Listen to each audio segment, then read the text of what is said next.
Hello and welcome. Today we are diving into something that can feel like a whole new language.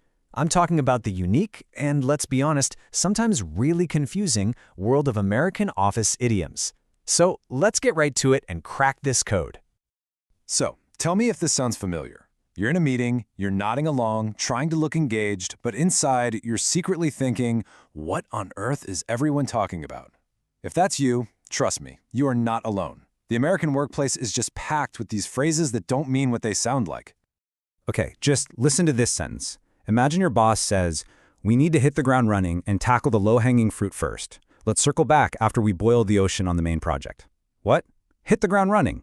Low-hanging fruit? You're going to boil the ocean? It can sound like complete nonsense, right? But believe it or not, every one of these has a very specific meaning that's pretty crucial to understanding what's really going on. And that is exactly why we're here. In this explainer, we're going to crack that code together.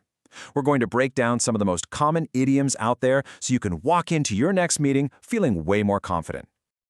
All right, first up, let's talk about the phrases you're going to hear right at the beginning when a new project or a new idea is just getting started. And we have to start with this classic, hit the ground running. This one is all about speed and energy, right from the very start. So what it really means is to start something, a new job, a new project, and be effective immediately. There's no warm-up period, no time to get your bearings. The expectation is that you're going to be productive from day one. Here's a perfect example of how you'd hear it. See, the new manager didn't wait around or spend a week setting up her desk. Nope, she jumped right in. That is hitting the ground running. Now this next one is great because the comparison is so clear. Low-hanging fruit. It sounds like you're just looking for an easy-to-reach apple, right? But in the office, it means going after the easiest, most obvious tasks first. It's actually a strategy, You get those quick wins under your belt, and it builds momentum and morale for the harder stuff later. Okay, so we know how projects get started. But how do we keep the team moving in the same direction? Well, it is all about making sure everyone is aligned, or, as they say, being on the same page. This might be one of the most important idioms for any kind of teamwork. Seriously, if your team isn't on the same page, you are probably heading for some trouble. To put it simply, it just means that everybody has the same information and you all agree on the goals and the plan. It's all about creating that shared understanding before you start doing the work. And this is a super common way you'd hear it used. This kind of meeting isn't for new ideas. It is purely for alignment, making sure the whole team presents a single, unified front to the client. All right, time for a quick pop quiz. Your team needs to align their schedules and goals. Which idiom would you use? Is it A, sync up, or B, put out fires? I'll give you a second. If you said sync up, you got it. That's another great way to say get on the same page. Putting out fires, well, that's something else entirely, and we're actually about to get to that. And speaking of which, our next section is all about the tougher side of work.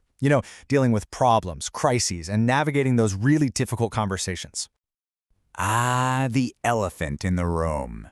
You can almost feel the tension in the air when someone brings this one up.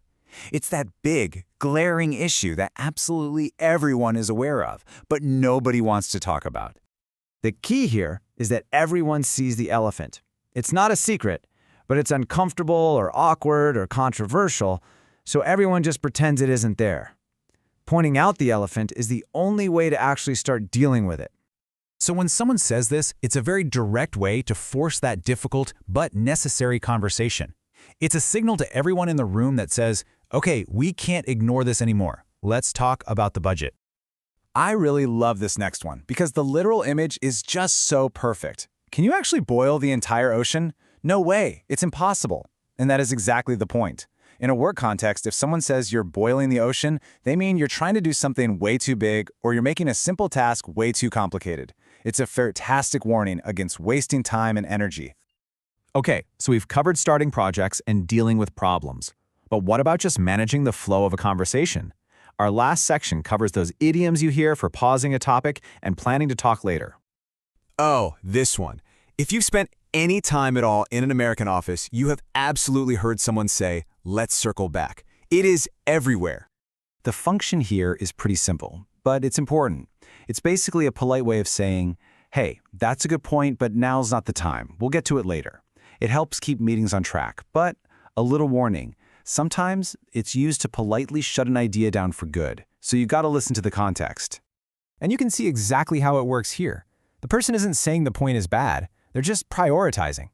Let's finish the timeline first, then we can come back to that other topic.